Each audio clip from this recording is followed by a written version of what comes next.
Assalamualaikum warahmatullahi wabarakatuh. Perkenalkan, kami dari kelompok 4 si B dengan mata kuliah praktikum biokimia 1. Di sini kami beranggotakan 4 orang. Yang pertama saya Aulia Fitri Ramadini dengan ujung NIM 070. Saya Zeti Poroeni dengan ujung NIM 052. Saya Pinka Sriwayuni dan ujung NIM 036. Dan saya Reverita dengan ujung NIM 044. Baiklah, di sini kami akan membahas mengenai materi penentuan kadar glukosa dengan metode Antron.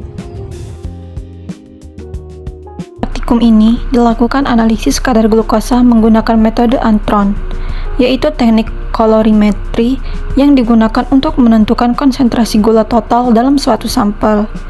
Proses penetapan dimulai dengan menyiapkan larutan standar glukosa pada berbagai konsentrasi dengan volume 0,2, 0,4, 0,6, 0,8, dan 1,0 ml. Kemudian masing-masing ditambahkan Aquades hingga volume totalnya menjadi 1 ml. Selanjutnya, ke setiap tabung reaksi ditambahkan 4 ml per reaksi Antron dengan seluruh proses penambahan dilakukan di dalam lemari asam. Setelah tabung ditutup dan dikocok hingga homogen, campuran dipanaskan dalam water bath bersuhu 100 derajat Celcius selama 8 menit.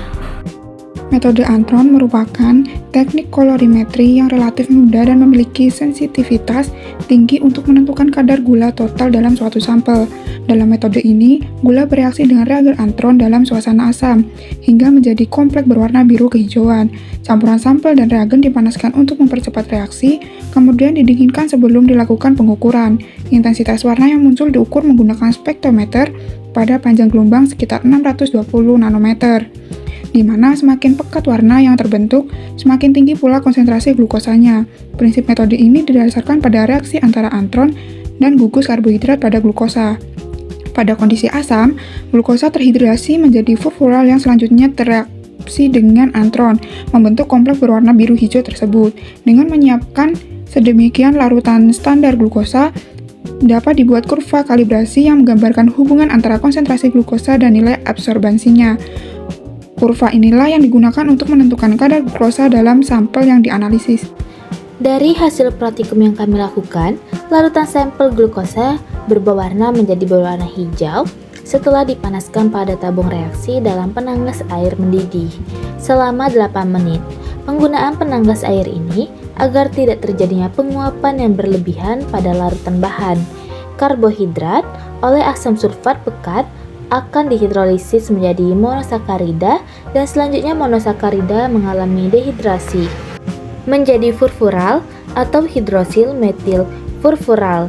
Pada sampel tepung jagung memerlukan perlakuan khusus, yaitu hidrolisis asam agar polisakarida pati yang terkandung dalamnya dapat dipecah menjadi glukosa.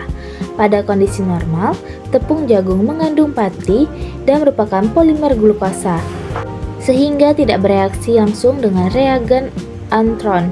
Jika tanpa proses hidrolisis, setelah dihidrolisis, pati dalam tepung jagung terurai menjadi molekul glukosa bebas yang kemudian dapat dianalisis dengan metode Antron. Kadar glukosa yang terdeteksi dalam sampel tepung jagung mencerminkan kandungan pati yang terdapat di dalamnya.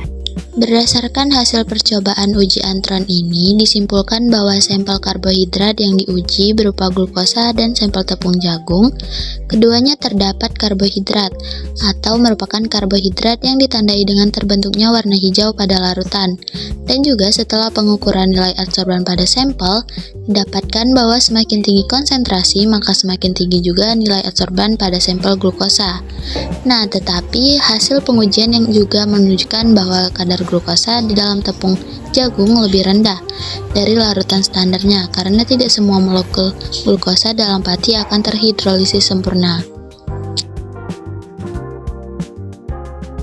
Demikianlah penjelasan dari kelompok kami akhiri. Wassalamualaikum warahmatullahi wabarakatuh.